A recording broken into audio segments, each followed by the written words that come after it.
Today, over 900 of our compatriots are seeking compensation in international arbitration.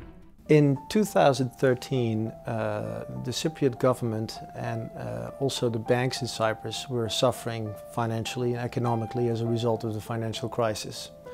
They received $10 billion euros of support from the European government and the IMF.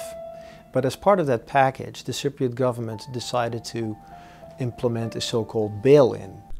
In order to set the banking sector on its feet and bolster the sagging situation of the Cypriot economy, a deal was agreed upon with a troika of lenders, which includes the ECB, the IMF, and the European Commission, which, among other measures, included the recapitalization of the entire financial sector while accepting a closure of Laiki Bank, the country's second largest bank. The concern was, during the financial crisis, that taxpayers should not pay to bail out private companies or private banks. And so the thought came up that the bank's own stakeholders should contribute to saving the banks. And that's how Europe, and later in cooperation with Cyprus, came up with the idea that the bank's own bondholders and its own customers should help save the banks. That's how they were required to essentially hand in their money. All of their holdings in Laiki Bank were lost, were wiped out by these measures, and approximately half of their holdings in Bank of Cyprus were wiped out. Laiki Bank's good assets and deposits below 100,000 euros would be saved and transferred to Bank of Cyprus, while shareholder capital would be written off, as would the uninsured deposit above 100,000 euros. A part of the bail-in in Cyprus was to provide deposit insurance. Now, ordinarily, deposits of up to 100,000 euros are protected by insurance. And Cyprus had a deposit guarantee scheme, and in fact it advertised to prospective bank customers that it had such an insurance scheme. Unfortunately, the insurance fund in Cyprus had almost no money in it. And the government, particularly the Central Bank of Cyprus, became concerned that people would naturally turn to the government to cover the shortage of these insurance funds. And in order to prevent that the government would have to pay this amount of money, which incidentally was 4.2 billion euros according to one estimate, in order to avoid having to pay 4.2 billion euros, it actually had the depositors of Bank of Cyprus pay for the deposit insurance. The bail-in disproportionately affected foreigners, and among them Greeks who had sought refuge for their capital from the plummeting Greek economy. For many of the Greek victims of the bail-in, there was a catastrophe they had sought to avoid by securing capital in Cyprus, and which for many had dire consequences. At the time, the Greek government had yet to implement capital controls, so transfer of clean, legitimate capital to other EU states was still an option for Greek citizens. Cyprus has presented itself since the 1970s, 1980s as a financial center, a financial hub, basically as a bridge between Europe and the Middle East, between Russia and Africa. And ever since, it has attracted foreign money, foreign investments, foreign deposits, people, families, regular people, sometimes businesses, who put their money in savings accounts in Cypriot banks. The largest group today of investors and depositors from abroad are the Russians. But few people know that the second largest group of foreign investments in Cyprus are Greek citizens. For many Greek depositors in Cyprus banks, this proved to be an utter catastrophe. Life savings were wiped out, and entire families were left destitute in a flash. Some suffered calamities to their health. Others could not pay to maintain their health or pay for private health care, as the Greek social security system crumbled. Future college tuition for scions were obliterated. The effects that this bail-in has had on these Greek families are tremendous.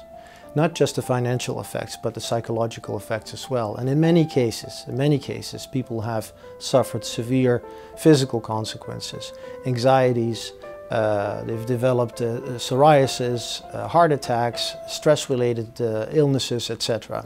So the consequences have been severe. The bail-in was, in many ways, insidious and was misrepresented abroad. Speaking to an Athens University professor in economics who specializes in market behavior, he was surprised when the effects of the bail-in on foreign clients was revealed to him. He had believed that laiki bank accounts under 100,000 euros had been transferred to the Bank of Cyprus. In many economists' opinions, the bail-in was constructed thus in order to deprive mainly foreigners of their capital. Foreign nationals, of course, have no bearing on who was elected in Cyprus, but the locals vote and decide who will govern. However, as things go, even nations can be brought before the law. The law firms Grant and Einhofer, PA, based in New York City, and Kiros Law, based in Athens, together with other counsel, were made aware of the case and issued a call for people who felt aggravated in this bail-in. As Greece has a bilateral trade treaty with Cyprus, such involuntary seizure of assets cannot be conducted without due compensation. The legal firms are now prosecuting claims against the Cypriot government in an international arbitration, proceeding before the World Bank's International Center for the Settlement of Investments Disputes. We're holding the Cypriot government responsible for the 2013 bail-in in Cyprus. And we're bringing this case not in the Cypriot courts, which would not be effective, but before an international independent tribunal of the World Bank. And this is a tribunal based in Washington, D.C. We're bringing a case on behalf of almost 1,000 Greek citizens who want to see their money back. By 2011, Cyprus was unable to raise liquidity from markets to support its financial sector and consequently requested a bailout from the European Union.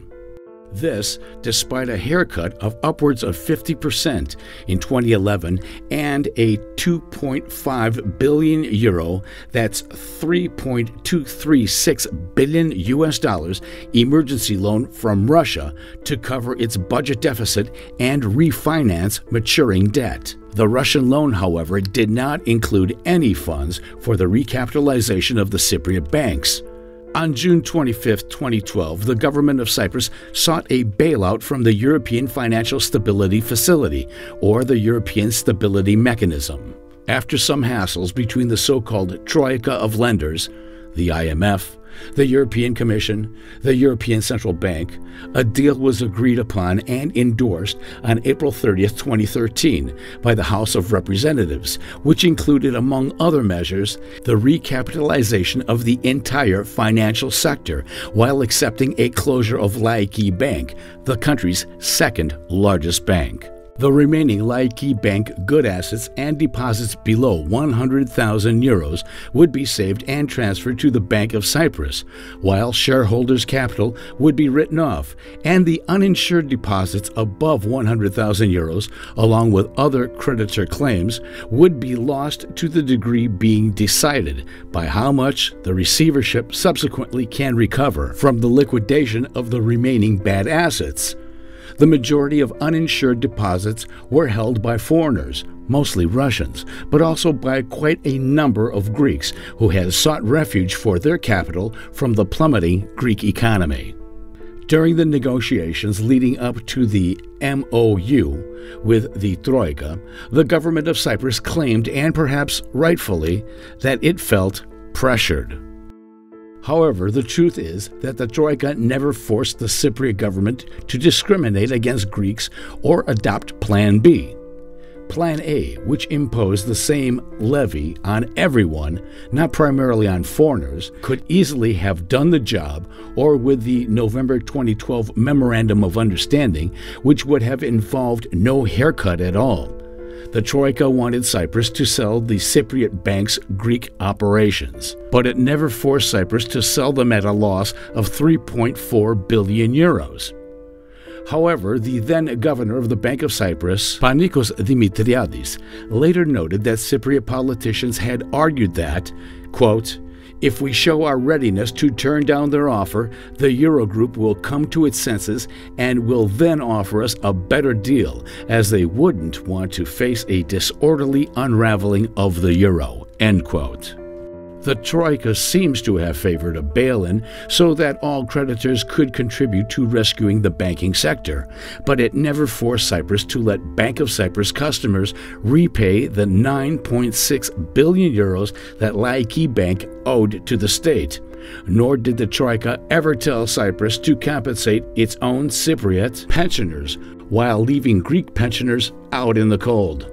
Bail-ins may be necessary sometimes. Preferential treatment like that of Bank Employees Union ETYK that demanded that the taxpayer compensate them for the losses suffered by their pension funds clearly shows double standards on the part of the government. In essence, the bail-in was discriminatory, affecting non-Cypriots much more so than Cypriots, and forcing them to pay for mistakes the government of Cyprus had made. Although states are sometimes forced in extraordinary situations to confiscate property or money, in this case, the bail-in must, under international law, still pay fair compensation. In a paper published in the Journal of Financial Regulation, Emilios Avgouleas and Charles Goodhart maintain that the aim to penalize Russian creditors of Cypriot banks might have played a significant role in the way that the rescue, quote-unquote, was structured. Inevitably, this also affected all foreign investors. George Friedman notes that, quote, claiming informally that the Cypriot banks contained primarily Russian money meant for laundering, Germany insisted that the bail-in process should prevail, end quote. The bail-in disproportionately affected non-Cypriots and forced them to pay for billions of the government's own shortages and financial obligations. And in this, there lay a huge problem. The whole scheme of involving foreign creditors in the bail-in ran against the bilateral investment treaties, otherwise known as BIT, that Cyprus had with 26 other countries, including the USA, the UK, Greece, and Russia, as well as the DTT treaties Cyprus has with 50 other states. Clauses in said treaties would pose problems, as the bail-ins would constitute expropriation and would thus require, quote, fair and equitable compensation, end quote. The way this bail-in worked is that it was both an expropriation, a confiscation of private money for the benefit of the government, and it was also a discriminatory measure. It actually had disproportionate effect on foreign families who put their savings in Cypriot bank accounts. And amongst those foreign families were particularly Greek families. The reason that it was discriminatory is that instead of placing a levy on everyone's bank accounts, they decided to only attack the two banks that had the most foreigners as clients. And those were Laiki Bank and the Bank of Cyprus. Approximately 1/3 of all the customers of the banks in Cyprus are foreign, are non-Cypriots, but approximately 2/3, so that's twice as much, that's double the amount of the bail-in was actually paid for by these foreign depositors. And the Cypriots themselves represent approximately 2/3 of all the savings in Cyprus, but they only paid half of their fair share of the bail-in. However, it seems that the government of Cyprus was well aware that it could face such problems, as Dr. Konstantinos Lygourgos, head of the EU Law Department at the Law Office of the Republic of Cyprus, noted the tremendous problems that could arise from the, quote, imposition of a deposit levy, end quote, because of such treaties, as he stated in an email to the Troika reps on March 22, 2013, after the rejection of Plan A on March 19, 2013. Lykourgos noted that applying a haircut under Plan B, quote, to non-residents, end quote, would be legally problematic in a number of ways, and that it seems highly likely that it violates Cyprus's bilateral investment treaties, which require that expropriatory measures like the bail-in plan be accompanied by immediate, effective, and ample compensation, as specifically the bilateral agreement with Greece clearly stipulates. In February 2013, before the elections in Cyprus, President Anastasiades, when he was still a candidate, made a public statement promising everyone that there would not be a bail-in, there would not be a haircut on anyone's savings in any bank account. Yet, a few weeks later, once he had become president and was sworn in, that's exactly what he did. And he applied a haircut of 100% of people's savings in Laiki Bank and roughly 50%, 47.5% of people's savings in the Bank of Cyprus. Δεν πρόκειται, και το υπογραμμίζω, ο Νίκος Αναστασιάδης να υπογράψει το όποιο μνημόνιο που θα περιέχει οποιαδήποτε πρόνοια για κούρεμα καταθέσεων. In February 2013, the head of the governor's office of the Bank of Cyprus, George Georgiou, replying to a query from the Bar Association, admits that any haircut is unconstitutional and that any attempt to deny that violates human rights, quote, cannot merit serious consideration, end quote. Furthermore, in an official position paper of the Cypriot government, the Ministry of Finance conceded in September 2013 that, quote, it is not fair, end quote, that Laiki and Bank of Cyprus bondholders, quote, should now suffer a haircut because of wrong decisions, end quote, of the Cypriot government itself, and offered to compensate bondholders by buying up their bonds for 1.9 billion euros and exchange them for government bonds repayable in 2018. It was also opinionated that it would likely lose any resulting lawsuits against it anyway. On September 28, 2013, the Cyprus Investigative Commission, PIKI's report, was another indication that the central bank governor, Dimitriadis, admitted that the Bank of Cyprus was not in need of support, and that until the sale of its Greek operations to Piraeus Bank on March 26, 2013, after Dimitriadis and the Minister of Finance placed the Bank of Cyprus in resolution on March 25, 2013, the Bank of Cyprus was actually solvent. Mr. Dimitriadis admits in his recent book that he and President Anastasiades knew that the healthy Bank of Cyprus would also be put in resolution, but deliberately did not tell Parliament when it was asked to urgently adopt the resolution law, giving the central bank resolution powers. The government of Cyprus to this day has refused to pay any compensation to the victims of the Cypriot bail-in. Their official stance is that they were required to do so by the European authorities and the IMF, that President Anastasiades has said, well, they put a gun to my head, I had no choice, I had to accept this bail-in. We don't think that that is true, but in any event, the European authorities never forced Cyprus to discriminate against foreigners like the Greek citizens who put their money into Cypriot bank accounts. Many of the Greeks that had sequestered savings in Cyprus were victimized twice, once by the Greek crisis, and after they were told by Cypriot banks to move their savings to Cyprus to avoid the Greek crisis, by the Cypriot crisis. For them, it was a betrayal by the Cypriot government. For many, it was a disaster they could not rebound from, as many were too old to ever earn their life savings back. Families lost their entire savings, money for their children's education, or money for retirement, as the Greek pension system collapsed and is still sinking. This spurred 953 Greeks, among them 7 legal entities, to try to recoup their losses through legal action. The arbitration proceeding was brought on behalf of the Greek citizens who lost funds as a result of their deposits in Laiki Bank, also known as Cyprus Popular Bank, Marfin Popular Bank, or Marfin Egnatia Bank, or the Bank of Cyprus, or as a result of the bonds they purchased that were issued by the banks.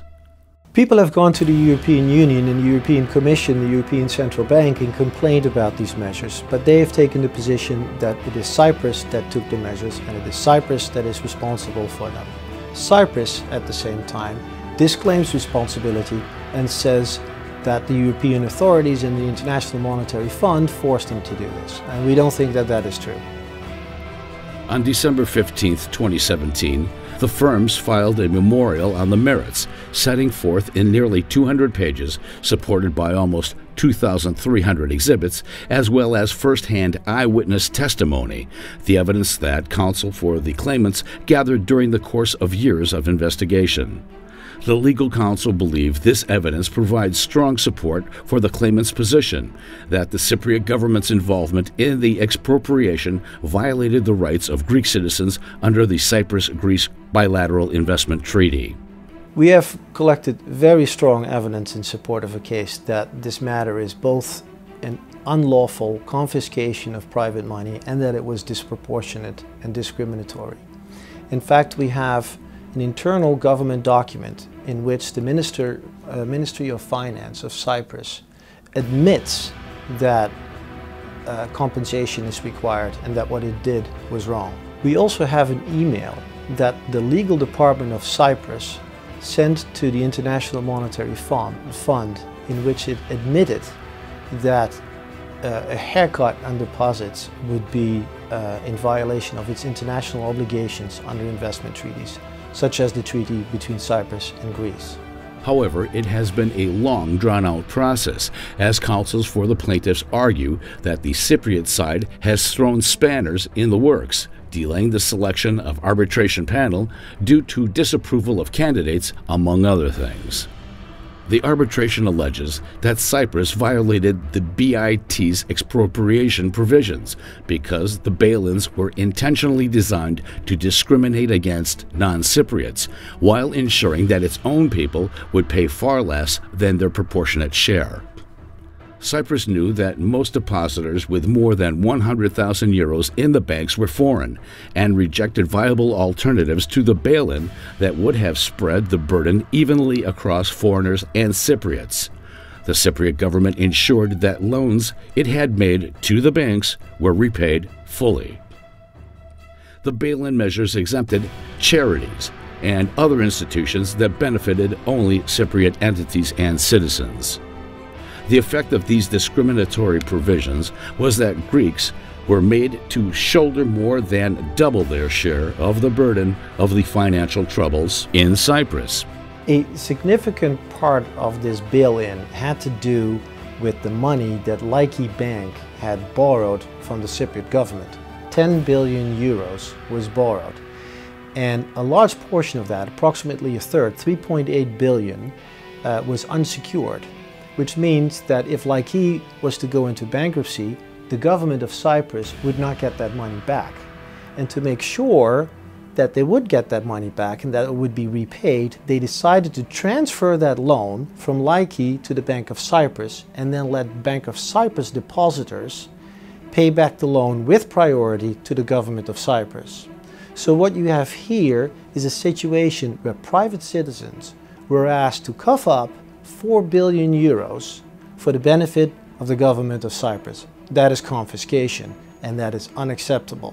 The firms now seek to file a new ICSID arbitration based on the same evidence and claims on behalf of the thousands of other Greek citizens who lost their funds in the bail-in. We have not been in touch with the Greek government. I believe the Greek government would support this action on behalf of its citizens, but we have not heard, we have yet to hear an official position from the Greek government. For more information, if you believe you are a victim of this fraud, contact http://cyprusaction.gr. been 5 years and since the bailout in Cyprus, and the Cypriot government has yet to compensate the Greek citizens. Meanwhile, Cyprus is doing very well. It no longer has a deficit. It has paid back all the loans it received from the European authorities.